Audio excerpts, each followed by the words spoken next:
What the hell, man? Hey, dude, don't ever tell me that the Eagles don't have contact. Holy shit. Time. Bad signal. Without further ado, holy shit, do we have a lot to hit on here. JD gets his fifth-year option. I'm sure everybody loves it. Me, I think they're telling him, hey, you better show me this year, son. Or guess what? I'm going to get a fat guy in the fourth round next year and move your ass out. Okay? Come on now, kid. We got a big year coming up here. And speaking of a big year, my good friend, Zander Krause joins us now here. What's up, Big Sills? How you doing, brother? Holy cow, man. Good interview, man. Good interview. I have to clean my ears out after that Marcus Hayes spot. I thought it was good. I mean, listen, he's I love that fella. side of the aisle. Yeah, look, I have no problem with people that have opinions, man. It was all good. I feel nothing one way or the other. I thought he was pretty good, clearly opinionated. I get a kick out of it. You know, I say I don't give a shit whether you like the president or hate the president. Right? Look, here's the thing: 80 million voted for him, 80 million voted against him. You see it in the chat right now, right? I mean, come on, it's it's obviously a topic that's polarizing, but all I said was I wanted Jalen to be there with his team. Marcus is on a diatribe about, and my take was political. Good night. My take wasn't political at all, but no, I thought it was overall pretty good segment. And the big news of the day, though, Sills, is you know what, right? Is that the no-holes defense is intact for another 2 years. Another 2 years of the no-holes defense. Sileo wants us to have a great defense without being able to stop the run. Hey, just get rid of the run stopper. You'll still be a great defense. Hey, do those little guys have a helmet yet? I'm just waiting to see if those guys got a jock strap and a new bag. Have they got their laundry bags yet? I mean, you guys are trying to tell me that. Hey, by the way, stopper in this league. Let me just say this to you, guy. The guy that you signed, holy shit, man. This guy's like an erector set. Bad knees, bad shoulders. Holy shit, man. Hey, I don't know what's going on with that. What did he do? Did he serve in the Iraqi war? Yeah, you. By the way, you missed a bunch of supers. We'll get Joey SC, brother. We'll get to all your guys' super chats. What do I mean? So let me ask you this: fifth-year option, Jordan Davis. Your take is what? It's good. What are you gonna do? Move on from him and open up your run defense, right? I mean, I think it's a good move. I think it locks him in for 2 years. You know, you have John's take is that he thinks it's a negotiating window. I'll agree with you in that they're clearly not as sold as they are on other players, right? Like, look at what they did with Devontae Smith. That was a very obvious sign. When the fifth-year option came up, before it even came up, they worked in a new deal for Devontae Smith, a 3-year extension that worked under the fifth-year option. So they did not do that with Jordan Davis. Maybe that's because there's a negotiating halt or whatever the case might be. But I do agree with you on that. But I think it's a good thing that he's here. And I'm curious to see if you know, what is the goal, Sills? Is the goal for Jordan Davis to play more? Is the goal for him just to simply become or continue to improve as an effective run stopper? Right? I don't know. Like, is the goal ever for him to be a pass rusher? It might not be.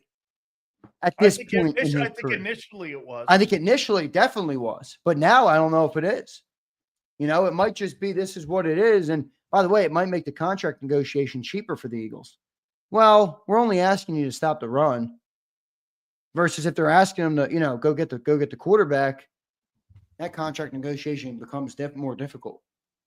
Well, I'm only giving you 3 years, $42 million. We'll get to all the supers. And that comes out to 14. Take it or leave it. I'm not going north of that. Yeah, I'm all right with that. 14. I think he's going to get a little more than that. Remember, the salary cap, like right now, $10 million is like baby peanuts in the NFL world, which is crazy, but it is, you know, $10 million. But 20 plays, Zander, man, that's a lot. Yeah, but it's still look, you got this year. So after next year, he's going to still have the fifth-year option, all right?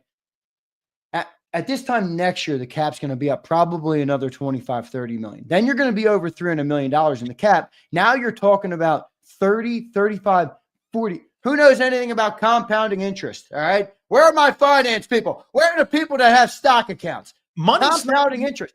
It's going to continue to go up and explode, Sills. The cap's not the issue for them in this conversation. But I'm saying when you're talking about giving them $18 million in another 3 years from now, The cap's going to be 350. Bro, there were a bunch of guys this year that were not cap casualties. They were decision-making decisions that they made.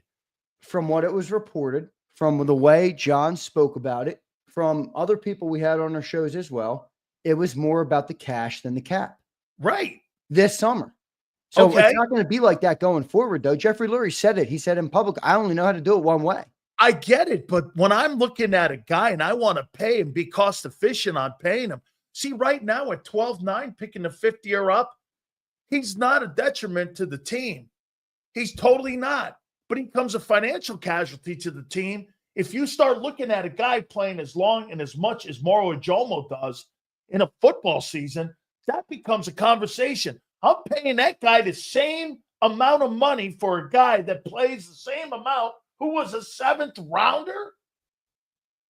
Holy cow, dude. I mean, yeah, but if I'm going to take it, and maybe I'm not the number 5 ranked team stopping the run.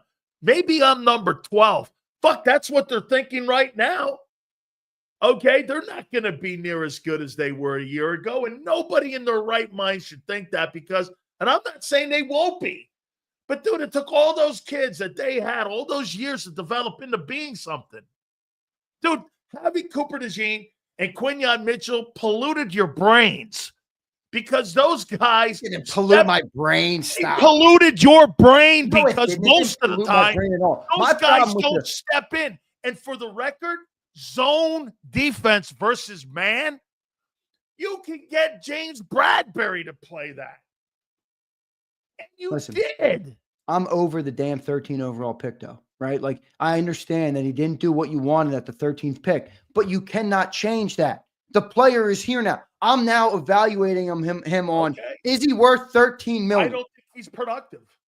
Is he worth $13 million? You don't think that guy, as a huge defense, you played defensive tackle. Having a big dude like that with that athleticism, come on, man, that's a good thing to have on your team. I'll give him 13, but after that, we're talking about a guy who's overpaid.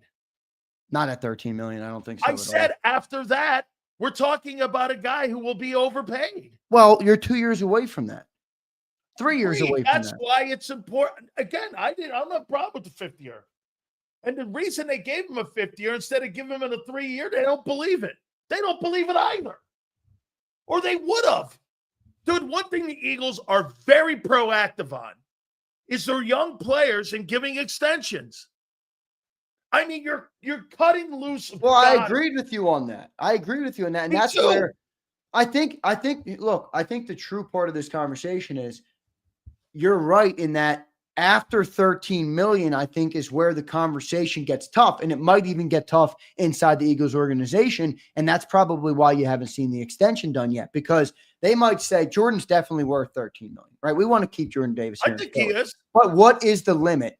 When we build with Jalen Carter, with Quinyon, with Cooper, with all of the other pieces. Remember, we still got the top paid offense. Remember the offensive lines under contract. What does that look like? What is our limit on that player? Every player's got a limit, right? I mean, there's a limit on every player. So I actually like his role. I like the role he's in. Okay. But the Eagles are counting nickels and dimes right now. They're not even looking at that cap. They're looking at Jalen Carter and some other folks that they have on that team that potentially they want to address. Let me ask you something here on this. Don't you agree? Nakobe Dean missing the entire postseason. They can win without him. Nakobe's different for me than Jordan. I mean, Nakobe's a plug-and-play player. No, that right there made them realize, fuck, we can win with another dude like Oren Burks or get another guy in there like Trotter. So I would say this. If Jordan Davis doesn't have an excellent year, and I mean his best year, in my opinion, the clock is ticking on him. But the only way to know time here in Philly. How are you going to know you can stop the run when he's gone? Draft another guy. We can live in fairy tale land that we're going to draft this 400-pound dude in the future and he's going to take up his place. As it stands right now, there is nobody on the Philadelphia Eagles that can do what he does. Nobody. Do you know you have anybody on the roster that can fill the roles of Milton Williams and Josh You Sweat? don't. But why? So you want to make another hole with Jordan Davis? Okay. Well, wait a minute. You got rid of the two better ball players. Well, no, they were the different ball players that were dictated. Listen, I agree that Milton Williams was better than Jordan Davis, but were you going to pay him 28 million, 27 million, whatever, really? I'm looking at importance on a team. Davis was probably, like I said, we did this exercise I don't yesterday. know. He might be more important than you're leading on. You think Milton was more important on that D line than Jordan Davis was? Let's see here. The contract non-extension and them giving him the 5th year instead of giving him a 3-year contract. Like I said, most people on that side of the ball don't get second contracts. I don't know, man. I don't look at it as positive. I think Milton's going to get. I look at it as a due year for him. And again, here it is. Here's another year of trying to make the comment for him saying, hey, you got to show me more, son. I don't think it's unfair to say you want to see more from him. I'm just saying, I think the guy is worth keeping in Philadelphia. I don't think it makes 2 years, yeah. Again, people love to dissect the money. I get it. It does matter. I understand. We're all in it. We're all fans. We all dissect. How can you build the best roster? It's part of building a team. But if you took the money out of it, Jordan Davis is not a guy you want to move on. You can't take the money out of building a team. I understand that, but the $13 million isn't crazy. No. And even $18 million is not crazy when you look at what Milton Williams just made. He's going to get exposed this year, so it plays 4 different multiple positions. There is more value there with him, and I'm not getting, again, the 26, holy piss, I get it. And they have a ton of money in New England because they stink. I get it. But Milton Williams can play multiple positions. Yeah, but you're all right. Here's a better and question. you got a guy who plays one and right. plays limited role in that one. Here's my question for you. If you say Milton Williams or Jordan Davis, who do you take? Milton Williams, he's a better Okay, now hear me out. Milton Williams at 27 million or Jordan Davis at 15 million. Now who do you take? Can I say neither? Yes, you can. I'm taking Jordan in that scenario. I think the value for the player is more worth it to the Eagles for him at 15, even 16. I'd go up to 17 probably with him tops. I think that's heavy. I think that's a big payday for him. And you're being generous and you're almost paying him more for some of the vanity stuff with the, I hear he is a great leader. I hear, the Georgia guys love him. I know most don't give a shit about that, but we do have a lot of Georgia boys on the team, and football, when you're a team, is about more than just good players, right? You got to have a good locker room. You got to be bought in. You got to have a camaraderie to some level. So I think that's a part of it. But, I think Jordan's worth it. I like Jordan. Hey, Bob, are you under the impression that Vince Wilfork was highly paid in New England? If you are, you're not thinking correctly. All right. So let me go here. Let me ask you a couple questions here, Junior. No. He's saying percentage of the cap. Oh. It's actually for the record, Jordan Davis is not Vince Wilfork. No, I know, but to be fair, 4.4%, even if you go to 6%. Bob, what would he be making if it was 6%, brother? 15, 16 million? Yeah, that's where I've got him, 14. Yeah. If it was 6% on the pay raise, does that get him to 16 million? 16.5, that's where he'd be. Probably somewhere in there. Yeah. Let's see what he does this year. Yeah, listen, I think it was the right move to pick it up. Where I will say you're correct is it's very clear they're not as sold on this. Maybe they're sold on him, but the complex pit, they're not just going to the top of the market and paying them like they're going to with Carter, like they did with Smitty, like they did with a lot of these guys. So Zander, they like him. Yeah, they like him. How much? That's the next question, right? That's where we are in the topic. That's right. All right, here's another one for you. I tell you what. I watched the guy from the Jersey Housewives today, and then I was talking, and then, by the way, he's very good. He's very good. And John, and funny, man, I'll tell you, we say I got to be the delivery thing. So I'm going to ask you here. Have the Eagles, since February 9th, have they gotten better, stayed the same, or have they gotten worse? Well, on paper, they got worse. No doubt. You lost too many players, and let's be real, let's call a spade a spade. You replace those players with draft picks. By their nature, draft picks are unproven commodities. And free agents.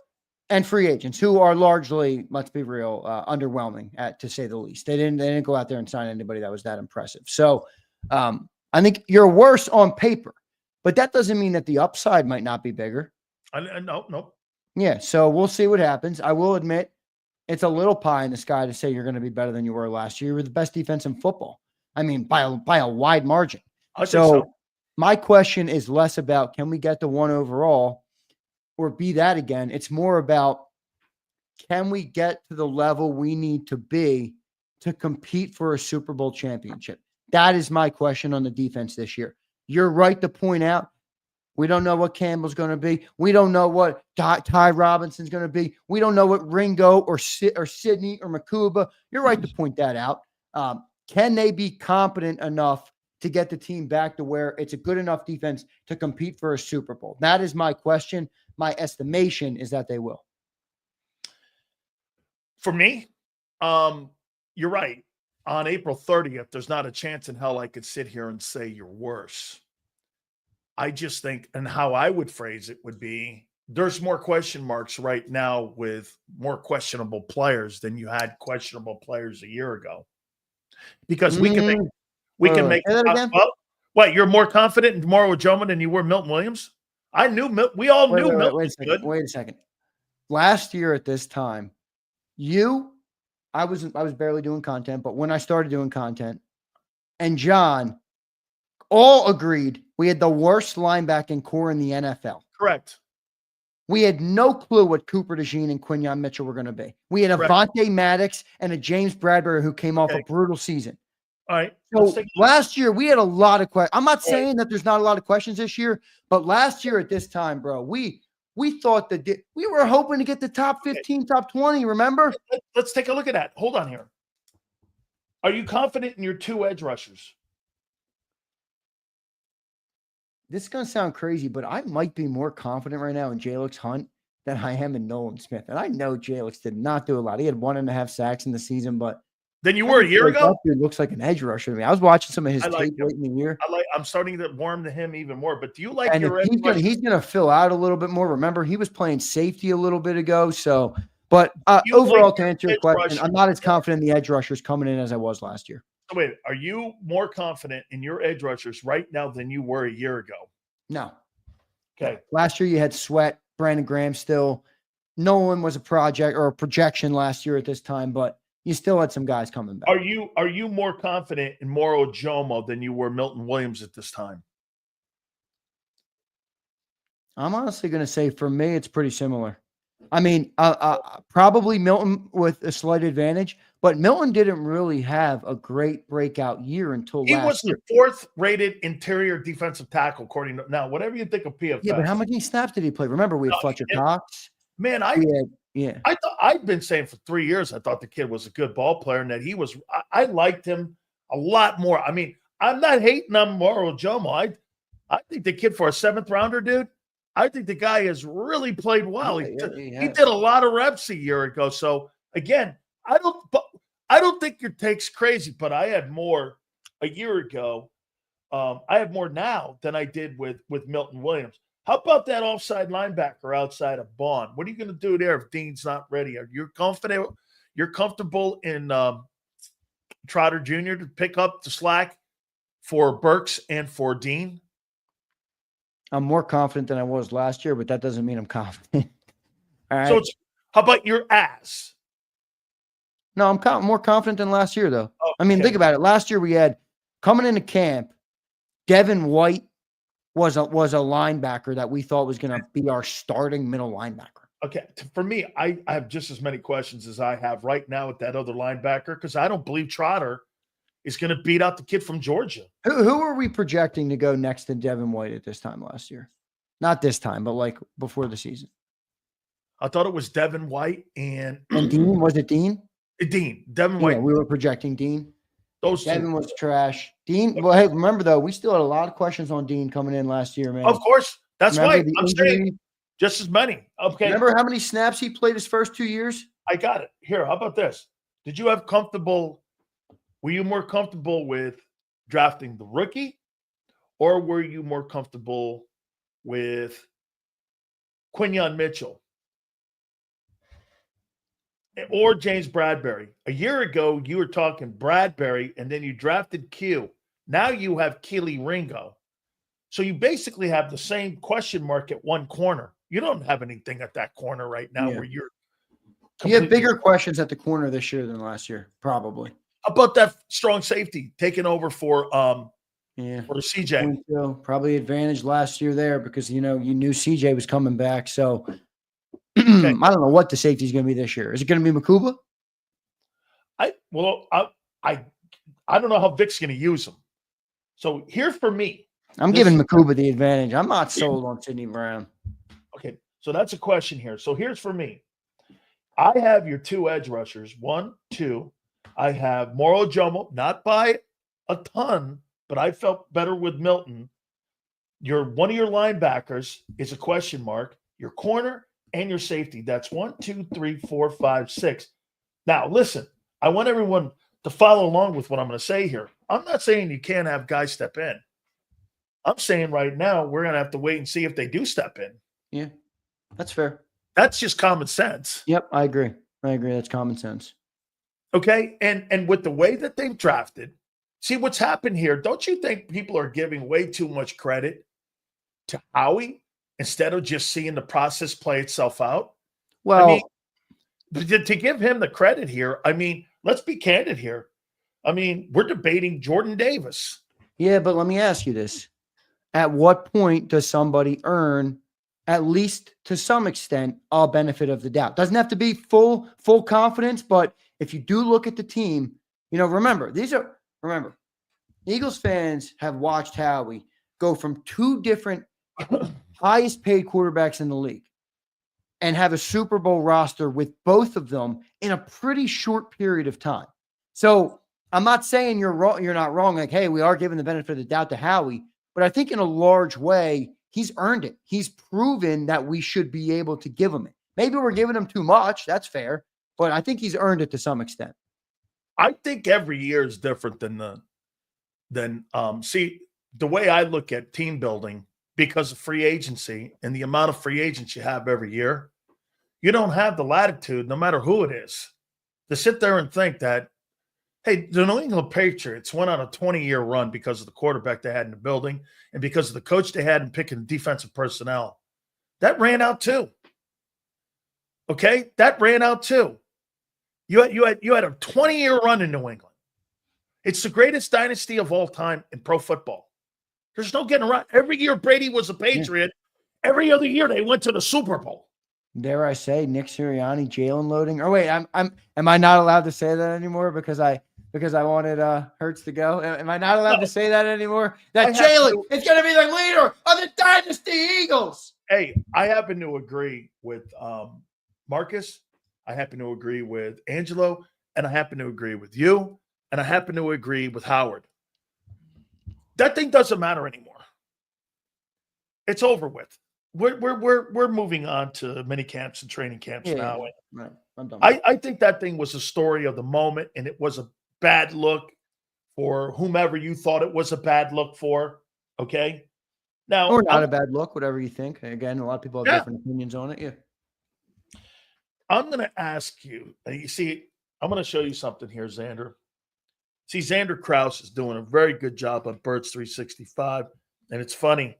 I happen to go over and check out the WIP. I happen to check out the WIP website, and there was a question there. Okay, and there was a question there. John Morgan just sent me a text, and it said, "Is this a prove-it year for Jalen Hurts?" And I'm going to say this to you guys. Unfortunately, they didn't expand the question. Here's the question to you, young man. It's not a prove-it year to Hurts, but do you think Hurts, this is a prove-it year that he could carry that football team on his back the same way Barkley carried that football team on his back all the way through to Santa Clara? He's 22. was the closest we've seen him carry it all the way through. Yeah. Well, he No carried doubt. the team on his back in 22. Pretty good. Okay. Well, still, silver places don't count in that city. I understand that, but when you get that close, you can at least take some solace knowing that, you know. I happen to think that because last year he didn't. Because you keep No, he saying didn't, but he didn't have to, right? It wasn't that he failed at it. It's that the circumstances were they did have Saquon, so he didn't have to at all. He wasn't asked to. Right. He wasn't the MVP of the team. The running back was. Yes, I agree with that. Okay. Last year, for sure. Right. Well, 22 was not as dominant as 24's team. 24's team was dominant. Well, what roster was better? Definitely 24. Oh, I don't. Well, let's see. You He have a was guy that's on there. Queasy, You have a guy on there. Queasy Watkins in that. You have a Super guy on Bowl. there that's Hassan Reddick. Queasy Watkins. You had 4 guys with 10 Defense sacks. was better last year. Don't go individual. Your players. secondary was. The defense. No, the defense was. The defense's numbers were way better last year. They finished second overall. Yeah, but I'm talking about points per game and yards per game. The defense cleared 22 by a wide margin. I'd have to look up exactly what it was, but I think the yards per game for the 22 team was like over 200. The defensive tackle, had 11 sacks. The 4 ends. Yeah, but you're going individual. What does that have to do with it? That's how you build a football team, is getting individual talent to play as a unit. Well, the individual talent combines to make what? A team. Bro, that talent that you had in 24 is not near the talent you had in 91, but you were better as a unit. I'm not saying you were. I'm talking about you had better talent. 22. The unit you was had better 22. talent in 91. There's not a guy on the planet that would say that 2024's talent was better than the 91 gangrene talent. You didn't have a linebacker in that building. That was Seth. You didn't have a defensive tackle. Well, you did. You had Carter, but you had no one near Reggie. You had no one near Eric Allen as a cover corner. I'm not arguing that. Okay, so again, doesn't Jalen have to have the best year of his career if you want to be truly a team that goes back and wins the Super Bowl? Or do you think he can just be what he did a year ago with a lesser defense? How about this? To compromise for some of you, because you get buttered over it, a questionable defense until we find out what they are. There, it makes you feel better. All right, well, ready. Here's the reach around. I just made a take, so let me just give you the context of it. All right. 22, ready? These are the differences. 22, you gave up 20 points per game. Last year, you gave up 16. 22, you gave up 301 yards per game. Last year, 270. Sacks is the one metric you won in 22. 70 sacks versus 55 last year. You had more takeaways last year. Your third down defense was top 5 last year. In 22, it was 14th overall. Red zone defense was 23rd in 22. It was top 5 last year. Those are 2 key metrics. You had 55 sacks last year? That might include, yeah. That's pretty good, man. That's a pretty good number for nobody being a superstar out there. Yeah, no double-digit guy. That's a pretty good number there. So, again, don't you think? Well, yeah, I can answer the Hurts question. I know. Do you think he has to play the best of his career this coming season than what he's played in any year of his career? Now, again, if Barkley goes on some sort of psychotic run again, they're going to do the same exact shit. Right. And it'll look the same. Hey, I just came up with a topic for you. Who has to play enormous next year for the Eagles to win the Super Bowl? Hurts or Barkley? Well, it's funny you brought this up because I actually talked about this a little bit this morning on Zander Time, and I said, similarly to how defensive coordinators are watching the Jaden Daniels tape that they have now, and they're going to adjust and do things differently to stop him, just like they did to Stroud. They're also doing the same thing to the Eagles offense, which means they're probably going to do a better effort or have a better effort this year to slow down and stop Saquon Barkley. And I think that's where you're right here, where at some point in the next year, 2 years, 3 years, Jalen is certainly going to have a bigger responsibility of leading the offense. I'm not saying he didn't have a big one last year, a bigger role, right? That would be a better word, a bigger role in doing it. You're not going to be able to get by with 2,900 passing yards, I think, at some point. So I think it's fair. Yeah, I think Jalen's got to have a big year this year, but where I push back is it's not a prove it year because he's already proven it to me. Like, I don't think you win the Super Bowl last year if Jalen wasn't great. As good as Saquon was, right? If Jalen wasn't good when he needed to be last year, would we have won the Super Bowl? Jalen's importance to that football team a year ago was twofold for me. He was important in the run game, and the other part was when he didn't turn the ball over. And after that, he was efficient, and he was good enough on what they needed in the passing game for 17 weeks. When the team started that dynamic of trying to stop Barkley in the NFC and the Super Bowl, that's when he was able to have, believe me, folks, the reason that those passing lanes and all that other shit were wide open, Kansas City's number one priority, Spagnuolo said it, wasn't stopping Hurts, it was stopping Barkley. So what did they do? They crowded the line of scrimmage. This guy was throwing like he was in the Big 12. There were windows wide open. Hey, that's the beauty of the offense when you're running people over. Will that same dynamic work for 17 weeks?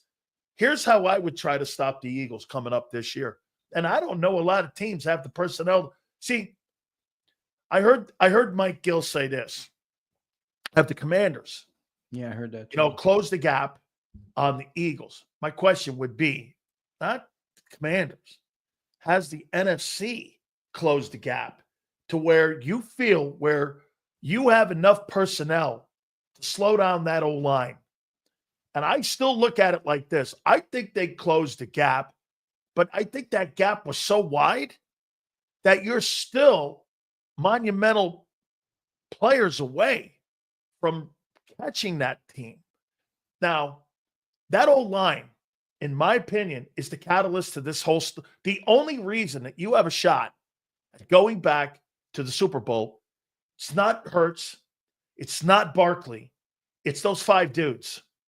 Those 5 dudes are the key to this whole thing, and they are dynamic. There's no better O-line in football that knows how to win, I agree. that knows how to run people over, and knows how to control football games, and which is most important, time of possession.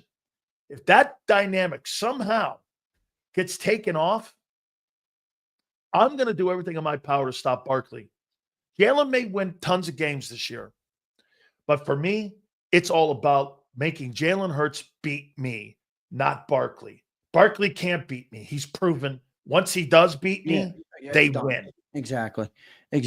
So, I mean, look, what's a better sword to die on if you're an opposing defense, right? What Spags did in the Super Bowl, or what the Eagles did all year, right? I think you're right. People are gonna choose. I'm gonna die on Spags' mentality of let that guy do that for 17 weeks. I saw him do that in 22.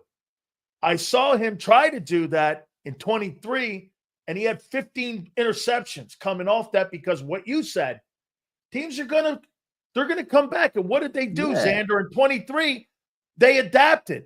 So they're going to do the same thing they did in 23 to Hurts to Barkley this year. It's going to have to be reliant on Jalen and Kevin Patullo. Now, I would ask you this, though. Here's the one thing, though. How are you going to elevate the game when you're talking about taking one of the weapons out of the huddle in the tight end? Well, I don't think he's the catalyst, but I hear you. Here's my question, though, on Saquon. Here's the question on Saquon. John always tells me, everybody knew Emmitt Smith was running the ball.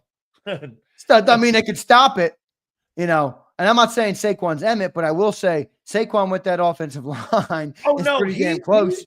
It looks like but right. What was the one thing that they had the number 1 defense in the NFL on the other side of the field? Yeah, that was a big thing. I mean, that was look. I said that this morning. It's one thing to talk about the players you lost. It's another thing to recreate the magic of last year, where the complementary nature of the football team was perfect. Think about it. The defense, even intra-defense, the secondary, the linebackers, and the defensive line, and then the way that complemented the offense, special team, everything put together like a perfect puzzle last year. That's going to be a hard thing to recreate, even if you did get all the talent you needed to make up for it. So that's going to be a hard thing to recreate. As far as the NFC goes, I think there's a couple really good contenders this year, better than last year. I think the Rams are going to be maybe a top team in the NFC this year. I like that team, man. And I am not out on Matthew Stafford just yet. I am not out on Matthew Stafford just yet. That guy is one of the best throwers of the football. What do you got? I'm going to make you do something on the fly here. Let me give you a couple seconds here. I wrote down my Big Sills, my post-draft top 10 NFL teams.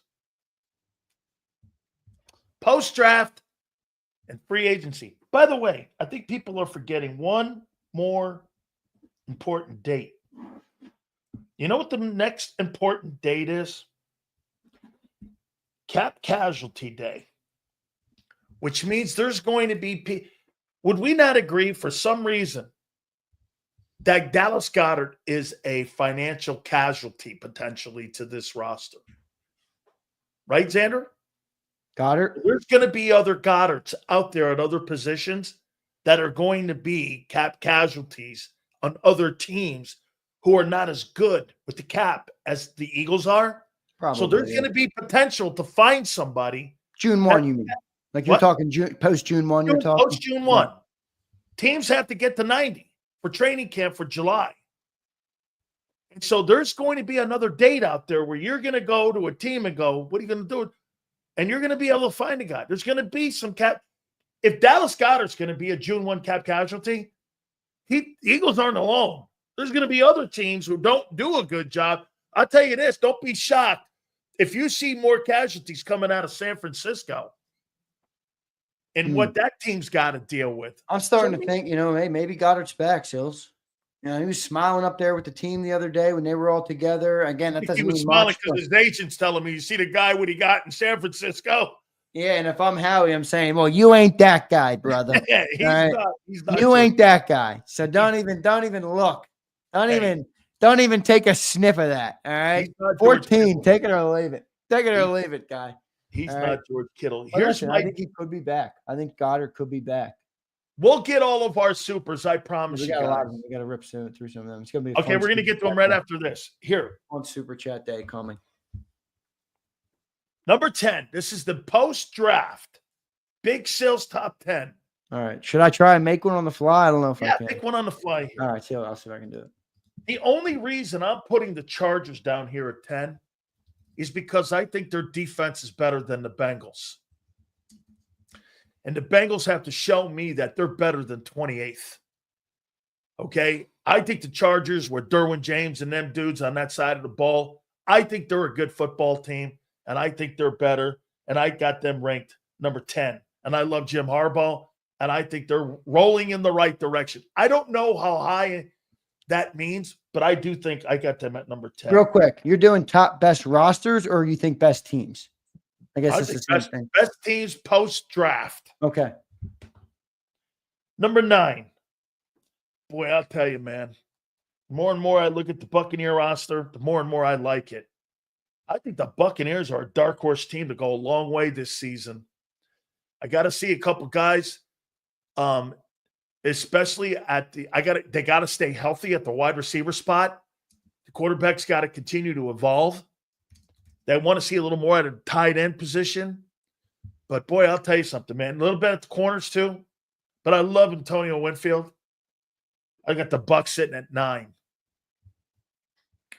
This may be too low, but I got the Rams at 8. Here's my deal with the Rams. Do I think they got a really good roster? They may have the second best, third, fourth best roster in the entire NFC. But here's the one thing that still bugs me about the Rams. And they did better in the playoff game against the Eagles. You know the one thing that bugs me about them?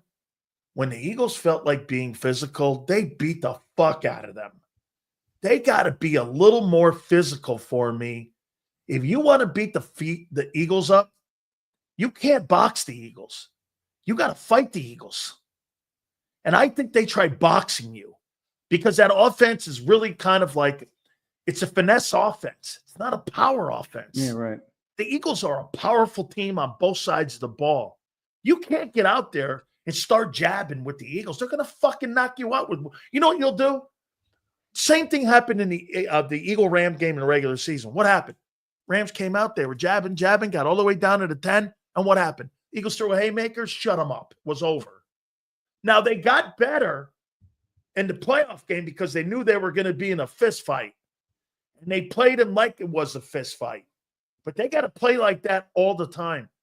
Xander, 23, the Eagles were a finesse team a little bit offensively. And they got pushed around. They came back the next year and went, nah, we're going to go back to bully ball. I think the Rams got to be more of a bully team. I agree. Will they be able to be? That's the question. That's right. And I want to see that. I don't know if they can be. I mean, they're the very Buttercup's out in LA. I don't know about that. Hey, they're very undersized up front, right? And I like Verse. So number 7, this is a weird team for me. It's the Packers. They look like they have all the pieces. The quarterback looks good. They added another wideout, Luther Burden, the kid from Missouri. They got the head coach. They added some pieces on defense. It's time to put it together here, man. They got Josh Jacobs, who ran the ball for 1,600 yards. But you know what happened to them? They don't have enough depth.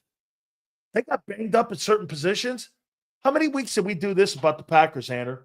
Wow, they look really good. They got a couple guys hurt. Holy shit, man. They're getting worked. Then boom, they're back up. They need to improve the depth on that team. Numbers 5. I got the Commanders here. Ooh, that's high. All right. I got the Commanders at 5, and I'll tell you where I'm going with this. If I were them, because teams are going to be looking to evolve around what Jaden Daniels does, what's the number one thing you do to Jaden Daniels and the Commanders this year? Every single time that guy is out in space, I am going to fuck him up. I'm going to put a hat on him. And I'm going to make that guy, and let's see by the time, like Jaden Daniels in week 2, Jaden Daniels in week 12. Are you going to be the same guy? Because you're going to take a beating this year if you don't improve that run game. They have got to improve the 2 areas, Xander, run defense and run offense. If they improve that, you don't have to worry about him taking a step back because the roster improved. That's their Achilles. Stop the run, and they got to be more effective in running the football. Number 4, the Lions have to show me they know how to win. And I'm not talking regular season 14 and whatever it was. You got to win the games. Here's the difference between the Lions and the Eagles. The Eagles win those games. The Lions don't. Lost to an NFC title game and got worked by the Commanders. I mean, bro, you can't, if you call yourself a really good roster, you can't lose games like that. Plus, you had a 10-point lead against the 49ers, and you shit the bed in that. You turned around and couldn't play with pressure the following year, and you laid an egg. Now, look, you go, well, Sills, what about the injuries? Hey, welcome to the NFL. That's part of the attrition, and that's what makes Philly. Hey, I'll tell you what, one thing I'll never bring up again about the Eagles, I'll never bring this up about them ever again. Hey, you got to play your guys in preseason football. That shit's over with. Yeah, I agree. Too healthy the last couple of years. Too healthy the last 4 years. 4 years, yeah, I agree. Okay. I got the Chiefs at 3. Mahomes keeps you relevant. Their O-line, in my opinion, has huge question marks. Their running game. Pacheco, where is he? They need something else. I know they've been talking to some running backs on trying to bring guys in. They were even talking about trying to trade up as high as they could to potentially get that Genty kid. Kansas City needs a running attack because as Mahomes gets older, what helped Elway win a Super Bowl? Terrell Davis. They've got to get a running game going. And I'll tell you something else that I saw that I was a little disappointed on. Boy, I'll tell you something. That pass rush Kansas City doesn't have. They didn't have a pass rush in that football game against Jalen Hurts. He sat back in that pocket like he was playing 7-on-7 in practice. He looked like one of those games that guy Elliott Spitzer, Shore Parks, talking about Jalen not hitting the ball at the ground or something. I mean, that was just pitch and catch. Number 2, I got a problem with the Bills, but here, Bills are getting better. I being the general manager is improving that roster, and they're improving the players. And by the way, Cook, the running back, I'm starting to love more. They're getting more offensive people around them. But here's the problem that you have still with the Bills. And all these teams have a problem that the Eagles don't. The Eagles have one thing that supersedes them over all the rest of these teams. The Bills are going to go like this. Here's my question about Josh Allen. Can you win 4 games in a row when it matters the most? You can't rely on anybody else. You don't have anybody else like the Eagles have. And I'm not saying that to dismiss Jalen in any way or anybody. But Josh Allen, if he plays B+, they lose. If he plays A-, they lose. Jalen, like you said, he could have 29-03, and they blow a team up by 25 points. Here's the one thing, and I got the Eagles one. And here's the one thing the Eagles have that no other team in the league has. Their starting quarterback doesn't have to be exceptional week in and week out. I'm not saying he has to be a turnover machine like he was when they were 2-2, but he doesn't have to be stupid great, which is an asset because of the way the team has been built, the way they've evaluated. The Eagles are where they are because of an organizational way of how they go about things. The coaching staff, the roster, the construction of the roster, how they build it. Do you know that I would say this to you? If Jalen Hurts got hurt, I still think that Eagle team would win 10 games just because of Barkley and because of the way that they're built. If the Bills lose Allen, they win 2. Tops. The Eagles are the only team that could sustain an injury at the quarterback position and still win 10. There's no team you think the Chargers could win 10 games without Herbert, or you think that the Packers could go anywhere without Jordan Love? Hey, what do you think if the Chiefs lost Mahomes, how many games do you think they win? 5? Not very many. Yeah, I hear you on that front. I mean, the Eagles have the best roster, so it's, and they're a running team, which obviously, is the one. There's not many teams in the league that are built like that right now. So I hear what you're saying on that front. This is tough for me to make top 10 here. All right, go ahead. You done? And so here's my 10. You got Chargers 10. You got the Bucks 9. I got the Rams 8. I got the Packers 7. I've got the Ravens 6. And the Ravens, my problem. The Ravens do a great job of drafting. And again, I think they need – this is going to sound crazy, Zander. I think they need better postseason coaching. You can't have the guy throw the ball 38 times one year against Mahomes, and then a year before that, 41 times. Yeah, I agree. You just can't do that. I agree. You're not going to beat Kansas City in a pitch and catch match because you'll lose that with them guys. So I think they need better postseason. So 6, I got the Ravens. 5, I've got the Commanders. 4, I've got the Lions. 3, I've got the Chiefs. 2, I got the Bills. And 1, I got the Eagles. Those are my top 10 teams. Post-draft. Chargers, Bucks, Rams, Packers, Ravens at 6, Commanders at 5, Lions 4, Chiefs 3, Bills 2, Eagles 1. All right, let me try and do mine. I think that's a pretty good list, by the way. I think it's tough to do. I'm doing it on the fly, so everybody, if I miss a team, just drop it down below. I'm kind of doing this. Don't worry, drop 3 million fucking hate questions on his ass. It'll be all right. He'll take care of it. All right. 1, I got the Eagles. Obviously, they're Super Bowl champs. I thought they did well in the draft in terms of defensive player. Give me the Birds. Number 2, I'm a little higher on the Ravens in terms of a roster than you are. I thought they had 2. I like the Malachi Starks pick for them. They picked up Mike Green. Again, I'm not here to litigate whether he's a good person or not, but the guy can play football. I think the Ravens are pretty good. But I'm going to go Bills there because I think the Bills are pretty good too, obviously, and they added some good pieces in the draft as well. Give me the Bills 2. Give me the Chiefs 3. Give me the Ravens 4. Give me the Rams 5. Am I missing somebody? That feels high. Lions. No, I got the Rams above the Lions this year. Okay. Give me the Rams 5, the Lions 6. Okay.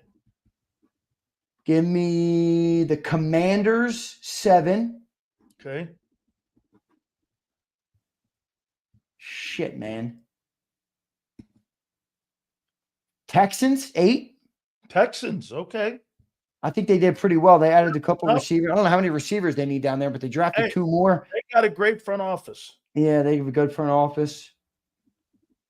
Shit, I feel like I'm so NFC heavy because now I want to go Packers. And here's a crazy one that I want to go. I want to go Bears. Bears at 9. Dude, the Bears picked up Colston Loveland, Luther Burden, and Ozzie Trapillo in round 2, who was a good tackle in the draft. Boston College kid. You think there's too many new faces? It's a lot of new faces, but remember, they still got Roma Dunze. They got, that what's that one? The Moore. They got obviously Caleb's returning. They bolstered the offensive line. I think the Bears are actually a sleeper team to finally maybe be okay, but I feel like putting them top 10 is still kind of egregious. There's a couple good honorable mentions in here too. Where Here's what you have right now. 1, you got Eagles 1, you got Bills 2, you got Chiefs 3, you got Rams 4, you got Ravens 5, you got Lions 6, you've got Commanders 7, you got Texans 8, you got Bears 9. Who do you got at 10? No, not Bears 9. Give me Packers 9. Packers 9. Packers 9, and I might dip into your list and go Chargers at 10. Okay. And then I'd put Bears as an honorable mention at 11, and I would put the Broncos as an honorable mention. I think they have some decent pieces over there, and that's probably it. I feel like I'm leaving a team out. Well, what about because there's no mention of Dallas or the 49ers? I think the Dallas or 49ers are kind of wild cards. They have a chance to be in that top 10, but I think everybody's kind of collectively not out on them, but we're all like, all right, let me see it again. They kind of both of those teams came back to earth a little bit last year. So yeah, they got a ton of question marks. Yeah, they got a ton of question marks. I think the Cowboys are fair. The Cowboys had a good draft, Texas boy. There's no doubt they had a very good draft. Broncos are a team I mentioned as an honorable mention. Bengals are interesting, but Boulevard, I can't buy that defense, man. I can't. So I think there's a couple, but he's right. Look, he says this, bro, if you have a chance, if you have Burrow, he's not lying. Oh, no, yeah, he puts – hey, well, look, they won 9 games, didn't make the playoffs. Yeah, that's right. kind of what it is. I mean, hey, think about this, Boulevard. Your guy had a historic year. You won 9 games, and that wasn't enough because you had the 28th ranked defense. You know who else is another honorable mention? Cardinals. The Vikings, simply because of their roster. I know the quarterback makes it very hard right now, but that roster is pretty nasty, Sills. That Do Vikings you think roster. they're looking at J.J. McCarthy and trying to think and envision Jalen Hurts in him? No, I don't think so. I don't see Jalen Hurts in him. No, I don't see Jalen Hurts in him. Well, no, I'm talking about style of play because, because he doesn't throw the RPO guy up at Michigan. I don't see it. I see it a little bit more with Dart, who's talked about how he tries to model his game after Hurts. I kind of see that comp a little bit more where he's a little bit, he's elusive. He can run. He can get the ball downfield. He's got that playmaking ability. I thought the Giants had a good draft, Sills. I mean, you got Abdul Carter. You got Jackson Dart. They got Cam Scattaboo, I think. They got that Darius Alexander kid. They had a pretty good draft.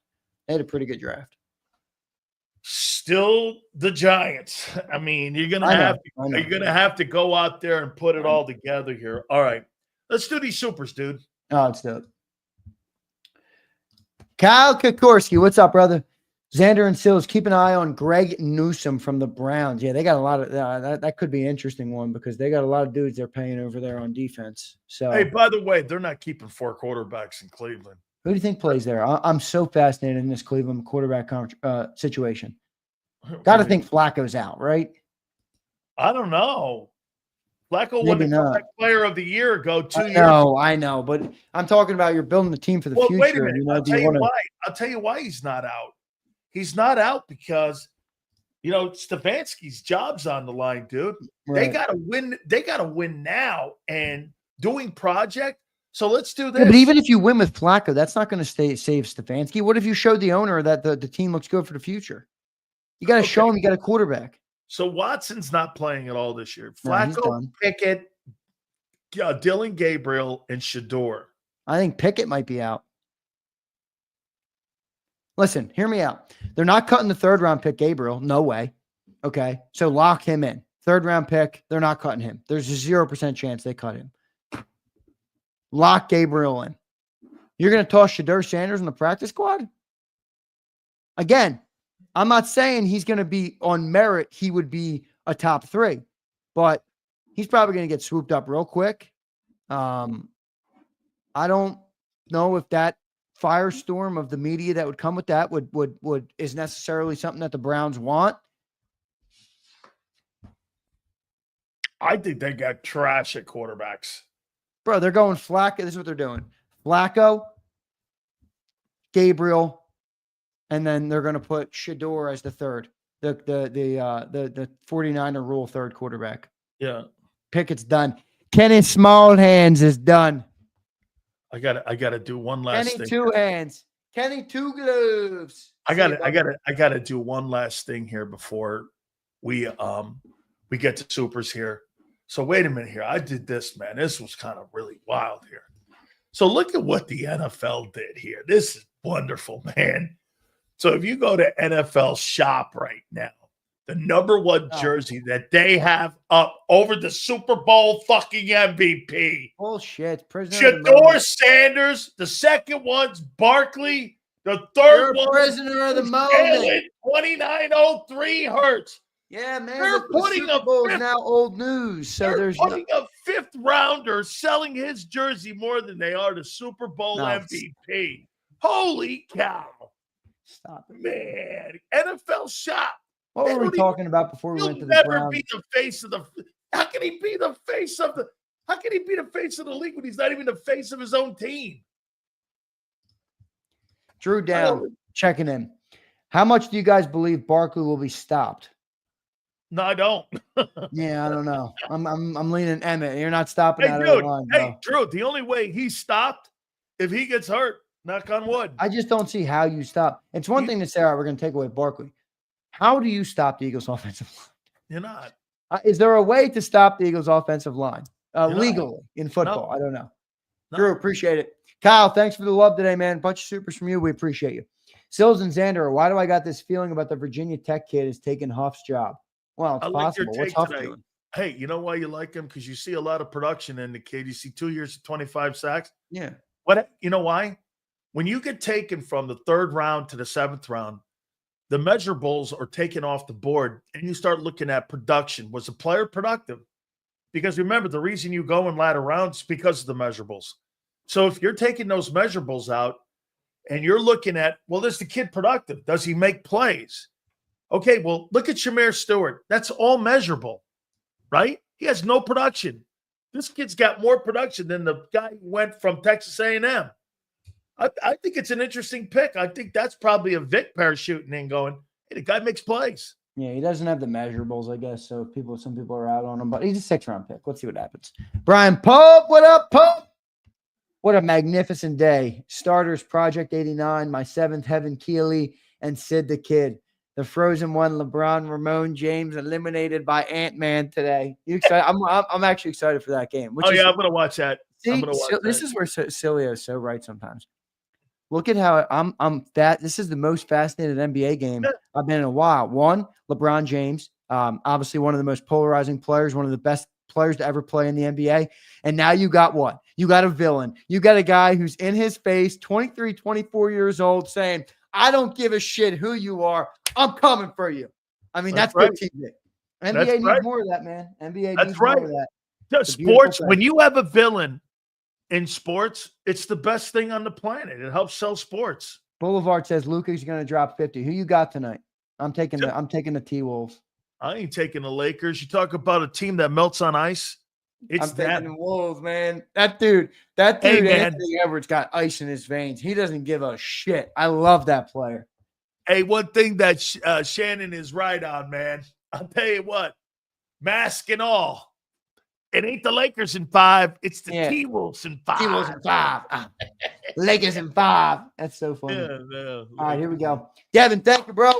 Devin says, a bust is Rager. JD is at least a player. We need to move on from calling him a bust because of where he was drafted. I do Nobody agree. I said need he's more a out of him. bust. That's a good take, though, by Devin, because you do Yeah, see but that. nobody is talking about him being a bust. I think Mike Sills might have mentioned that once or Oh, twice. He's completely underachieved. You think he's underachieved? For a 13th overall pick? Yeah, to some extent, yeah. Good. Fly Eagle says, back to yelling about football. Thank God. Yeah. Don't worry, we'll get back there. Here today and gone tomorrow. It is. It Jeff is. the Bonehead. Yeah. People would complain regardless of who goes to the White House or not. Damned if you do, damned if you don't. I don't care, though. Just get us another trophy. Good take, Bonehead. Good take. Kimbo says, you have him Boomer on. Yes, I love him. Boomer's looking for time to come on the program. He's been on Boomer, like 5 times already. He's been on a bunch. He works a lot. He's doing shows a lot. Yeah, he's doing a ton of shit. I think we got that one, Prince. Thank you. Stig Lord says, I'll relinquish power immediately and give it back to the Jacob fan. So I did a Jacob election when Marcus was on, because we had everybody stirred up on politics. So you had a couple of the libs in there, had a couple of conservative dudes in there, left, right. It's all good. We welcome everybody here. So the Bob Brown and Sig Lord was the ticket. All right. Versus John Secunda and M. Reyes. M. Reyes is waiting on the mail-in votes to hit. Joey S. says, Marcus is just another guy with Trump derangement syndrome. Sills, what about half of what he said? Wrong about half of what he said. Can we get back to football? We'll get back, Joey. We'll get back. Listen, Marcus is entitled to his opinion, brother. It makes the world go round. Remember something, Joey. My show will always be topical. Yeah. What's ever happening today, we're going to talk about. Okay? I mean, I really wasn't going to go down this lane today, but other people have brought it in. And believe me, you know what we do here at Jacob? What we call, we're like people that work at a restaurant. I'm not going to serve you chicken shit because I want to serve you chicken shit. I'm going to serve you what you want to eat. So when people are bringing shit up, that's where Big Sil's the master chef. I got you. Listen, and I think diversity of opinion is a beautiful thing. Completely why we do it. I really do. I believe that. Sig Lord says Tim Walz, Marcus Hayes, 2028. Wait a minute. Tim Walz is a loser coach, though, wasn't he, or some shit like that? Abe says, what does Clint think of my boy Ty Robinson? Oh, man, he likes him a lot. I mean, again, they got to get him on the field. What's this guy's nickname? What's the nickname that's floating around on him? Vanilla Gorilla? Vanilla Gorilla? Really? I think that's it. Vanilla Gorilla. Hey, my God. Hey, I'll let you use that. Is that what he calls himself? Can someone check me on this? Yeah, please. I can't. Yes, that is it. I'm telling you. Yo, he's got a whole T-shirt line. So this kid from Nebraska calls you call yourself Big Sills. He calls himself the Vanilla Gorilla. Okay. So this kid from Nebraska calls himself the Vanilla Gorilla. The Vanilla Gorilla. That is so funny. Hey, somehow I'll get killed on that. I know, right? It wouldn't surprise me. His player comp is Big Sills. All right, here we go. I think, did you see this one? Sills, it's bad. No. Shefty said this morning that Jihad had a degenerative knee. What the F? No way we have another dude like Scambede. Hey, Pump.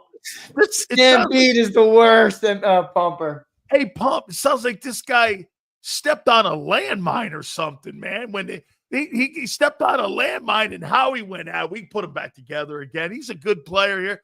Holy shit, man. His knees are gone. His shoulders are gone. And these guys are talking this morning. The guy from the Jersey Housewives and them are going, probably pass rush him. He's got no knees. This guy doesn't have any shoulders. And you guys drafted him 31st.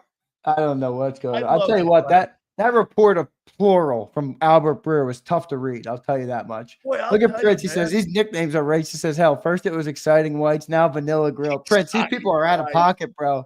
These people. Hey, listen, now, that's been going on for a while. Remember White Chocolate? Come on, man. That's been going on for a while. He was a great what's it, Jason Williams? Yeah, great player. He was good. He played at Florida. Yep. All right, here we go. I think we got a couple more. All right. Hey, guys, please hit the like button. Appreciate it. JD3 says, Sills, how do you like Adoree Jackson? Did you read I like him. I have a hard time believing Keeley couldn't beat Isaiah 3 months ago, but he's supposed to be an all-pro now. No. He's not supposed to be an all-pro, JD3. I just need competence.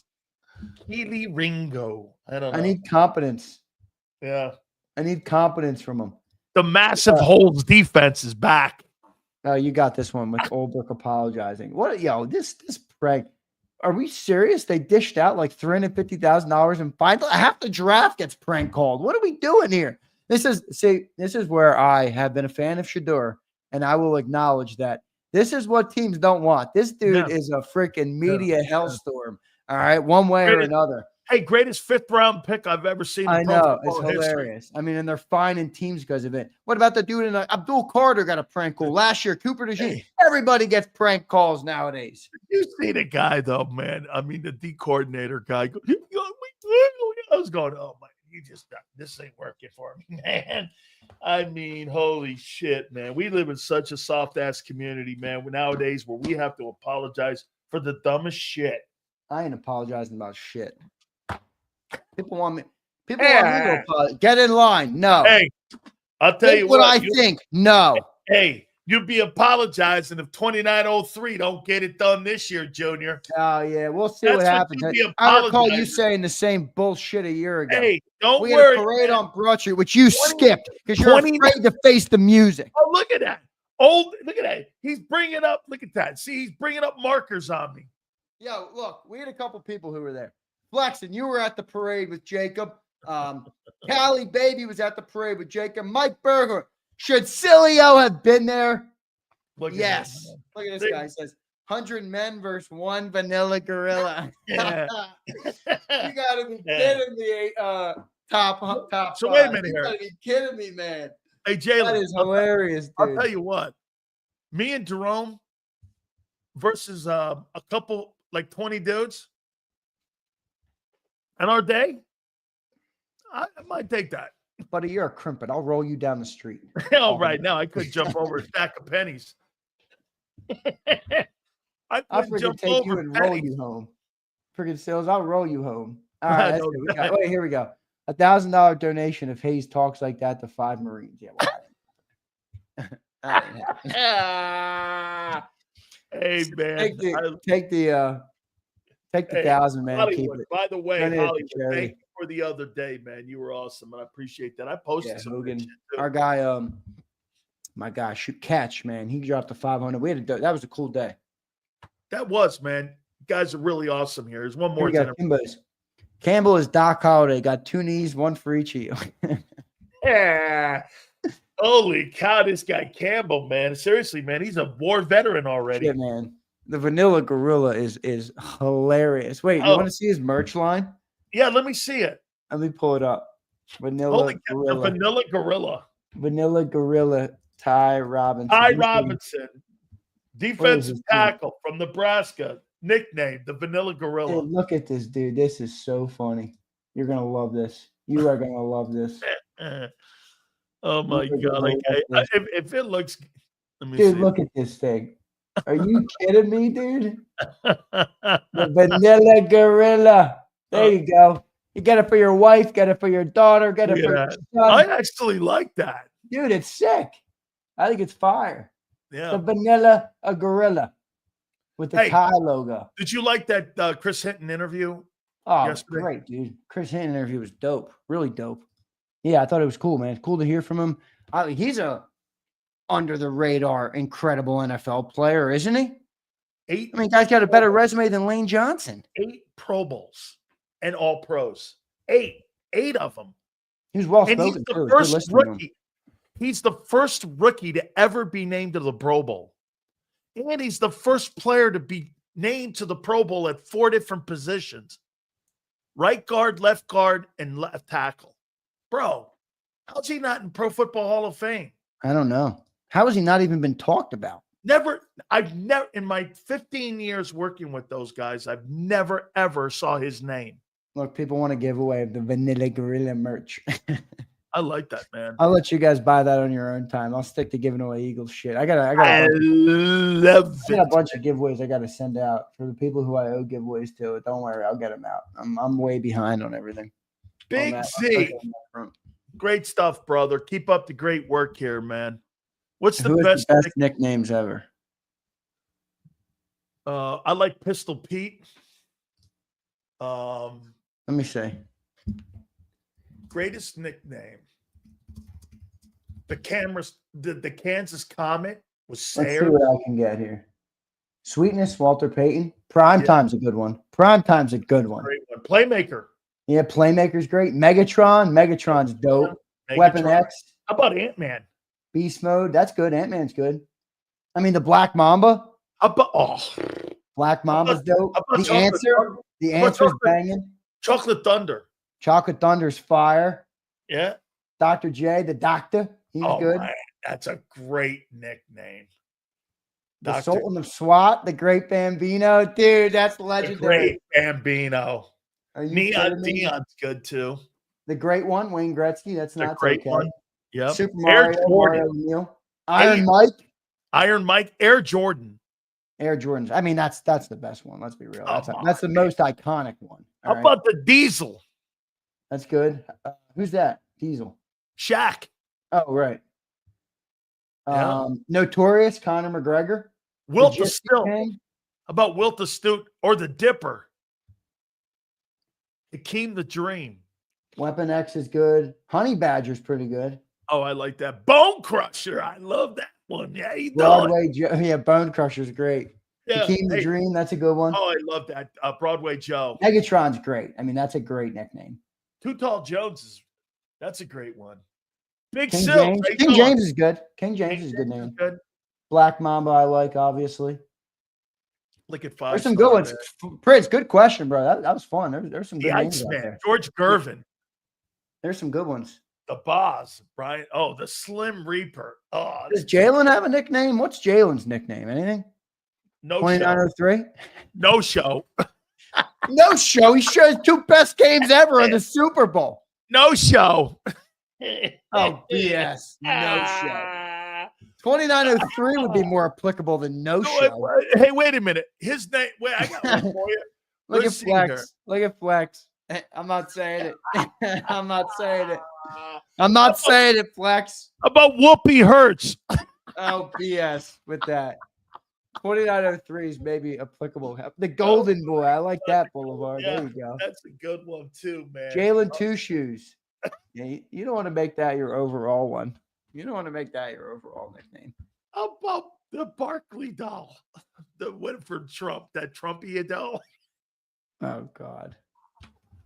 This is where we get into uncharted territory. I'm ready for. Wait. You see Barkley playing catch with his grandson too. Everyone's like, all right. I didn't see it. You know what, dude? I had to mute the thing on Twitter. I'm like, I'm done with all you nerds. What am I up to? Am I up to 4 million views yet? That thing is still running. People still crying in my DM. You should see the DMs you get. Jump off a bridge. I'm like, really? Is that the best you got? You didn't like my take on sports ball, so you tell me to jump off a bridge? Stands with 2 knees. That must be John I Campbell. hope people realize how inconsequential sports ball takes are in the world. Hey, there's John Campbell's new nickname. Stands with 2 knees. Oh my God. You got to be kidding me, man. You Boy, got I'll to be tell you, kidding you me. leave that open. Look at it. What's this one here? There you go, Ray. It's Jalen W. Hurts. Bionic Dean. Oh my God. Does anyone on our team right now have a good nickname? Nobody. The Vanilla Gorilla is the best. This guy came in and took the crown. Oh my God. That's right. Lane don't have one. No. Cam don't Hurts have doesn't one. have one. AJ doesn't have one. Breadman's good. Jalen Carter. The Breadman. I like that. Oh, Slim Slay had Reaper. one. Slim Reaper. You got Smitty. Slim Yeah, Reaper. Slay had one, didn't he? Big Dick Nick. Exciting Whites. I've always thought the Exciting Whites was pretty lame, to be honest with you. Mm-hmm. I think the Vanilla Gorilla. Bald Eagle. The Vanilla Gorilla is way better than Exciting Whites. Who are we Oh, kidding here? Are you kidding me? The Vanilla Gorilla? That is hilarious. Oh my God. Who's Big this? play. Oh, Slay. Red Blood. It's a good one. Thin Yeah. Diesel for Smitty. Slim Reaper, Yeah. though. Slim Reaper's K-Day. Nah, he can screw off. Yeah. Swole Batman. Those are stupid. Yeah. Bald Eagle. Yeah, Vaughn. We need some better nicknames. Is Rod Jalen Hurts going to come up with one or what? How about Rod Mexico? Oh my God. Godfather. It's a little weird. It's a little cheesy. Oh my God. All right, Xander. All right. Hey, never a dull day. And as the Eagle turns, holy shit, man. This team is great. One It's day the it's greatest team ever to cover, isn't it? you know what? I swear to God, when I first started, I'm like, the fucking Eagles, man. There's nothing ever there. It's not like the Cowboys. Are you Holy kidding me, shit. dude? This thing. Let me ask you this. You've been loving this team your whole. Has this team become more interesting over the last 10 years than it's ever Well, it's been? hard for me to say because how can I give an honest, unbiased opinion on that? Because it became my I life. don't ever remember that. Oh, No, wait, the but Buddy it years. became my life, Sills. Like, The Buddy years were very interesting. no, I know, but for me personally, like my perspective on this is slanted because I was always an Eagles fan. Then in 2020, at the end of 2021, it became my life. Like it's literally what I've done for all day, every day for the last 4 years now, 5 years. So for me, it's everything is heightened.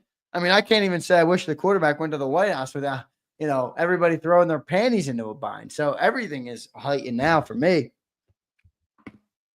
I leave you with this. So Belichick ripped CBS Sports for selectively editing his interview over the weekend to make his girlfriend, Jordan Hudson, look bad. Belichick is suggesting that CBS set up. He's weird. That whole thing is weird. And he goes like this. They didn't honor the things that we had asked. And that's why everyone got a little bit upset, is because some of the things that they were doing, they were trying to make Bill painted in an unnice way here. Bill Belichick's 24-year-old girlfriend, Jordan Hudson, played an instrumental role in causing Hard Knocks to ditch a series featuring Belichick and UNC. And that's what the Athletics reporting. Jordan Hudson, Belichick's girlfriend. On that story. I'm going to let that thing unfold as it may. That's a weird ass story and something you would never catch me a part of. That is goofy. The whole thing is goofy from top to bottom. I mean, she's got Bill Belichick. This guy's won. I mean, he's like the godfather of football, for crying out loud, with how much he's won. And he's got this chick who's like, I don't know. You talked about Sierra. You like Sierra. She ain't no Sierra. Oh. All right. She's got Billy on his finger, wrapping him around. That's a weird situation, that whole thing. Would you send your kid to play there? I thought you brought up that point. I mean, you go get some of these kids and these look. I don't think so. I mean, listen, he is the greatest coach of all time. Okay. That's the only reason he gets in my living room. Yeah. Okay. But you try that with a black mom down in Florida, single mom, with a guy who looks like that stupid. I can't speak on that because I don't know that situation. Oh, but I've been in them rooms. I know you have. Man. Yeah, you have. Hey, one last story so I had a guy named Derwin Jones that played with me, right? He's sitting next to me. I got Jerome over here on the other side. Here comes his mom. It was like a scene out of Glory Days. His mom, Mrs. Jones, I hear Jerome go, "Hey, Derwin, is that your mom?" I said, "Hey, Derwin, that's your mom." He goes up to Jimmy and goes, "He ain't practicing until he gets the efficiencies up." We started laughing. She pulled him by his ear off the field and pulled him off the field and goes, "You are getting your grades. You're not going to be we had too many dumbasses on we're laughing our asses off." Jimmy's sitting there. Flies right when moms were moms. Hey, man, she wasn't tolerating any of that shit, man. I was like, damn.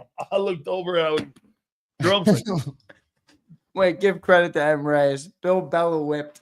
Oh, man. And that's why M. Reyes said the mail-in votes that are coming in rapidly, he is taking the lead in the JAKIB election to be the president of the JAKIB community. Well, I told you, man. About time you're going to be the president of something, because if I had you, you'd be the president of L Takes. Anyway. No, when he came on your show and absolutely throttled you. Yeah, he throttled. Hey, M. Reyes, trust me when I tell you, son. I would love to have a couple beers with you. M. Reyes is dope. I like Reyes. Yeah. All right, Zander. Good stuff as usual, brother. Right, we appreciate it, man. Let me tell you this. That was a fun segment. We need a little bit more of them. We've had some contested, not between me and you, but the topics. It's like everybody gets their panties in a bind. That was a fun segment there. Yeah, because you know why? I mean, look, one more time. We're a topical network. Whatever is going on today and whatever people are talking about, we're going to talk about. So now you're talking about the 5th-year bullshit option that they ended up not wanting to give Jordan Davis a contract extension to because Hugh John and the hot guy from the Jersey Shore was sitting there saying, oh, yeah, these are good. They ain't working on shit. Okay? They're not working on shit with that guy. You're right. They got him for 2 years. Oh, here's another guy here. Bill is Prince, you ain't wrong, Prince. Prince, you ain't wrong, bro. No comment. No comment. Yeah, but Prince, you don't think he's gonna Sharp doing? Prince, if you're gonna take that, I got no issue with your take. All right. Pick a better check, dude. Check seems like a Looney Tune. You get a better looking one, too. Yeah, Chick is a Looney Tune looking, Looney Tune acting. Hey, I ain't with her. I'm just saying this to you, man. If I got that kind of money in the bank, I'll tell you this, man, you better be right there. Hey, dude. All right, yeah, listen, man. We got people listening to this show. I'm out on this. All right, you're gonna get me in trouble here. No. My boy Artax, he calls me that. Look, this is the nickname he gave me after Zander the suck out. The suck out. Why the suck out? I don't know what it means. I don't either. He didn't like my take on Jalen in the White House, so this is what he called me. I got it. Listen, you got to respect it because he keeps coming here 3 days straight giving me the take. All right, I got to respect it. Hey, Artax, how about this? You look, I guess you would have to be this. Jalen, take a wounded knee. Hey, come on.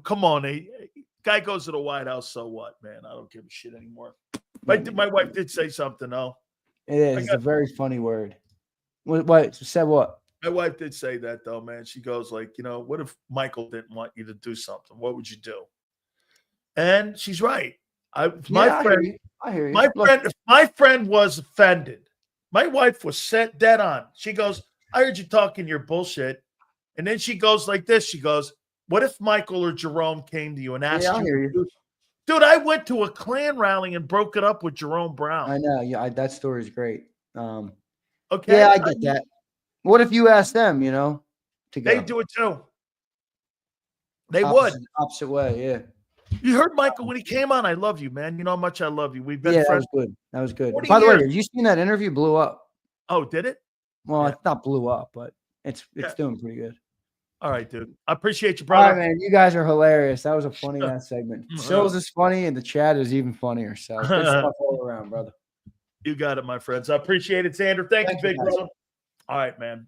Guys, don't forget, do me a favor. Make sure you check out our great friends at Morgan & Morgan. John Morgan just sent me something, too.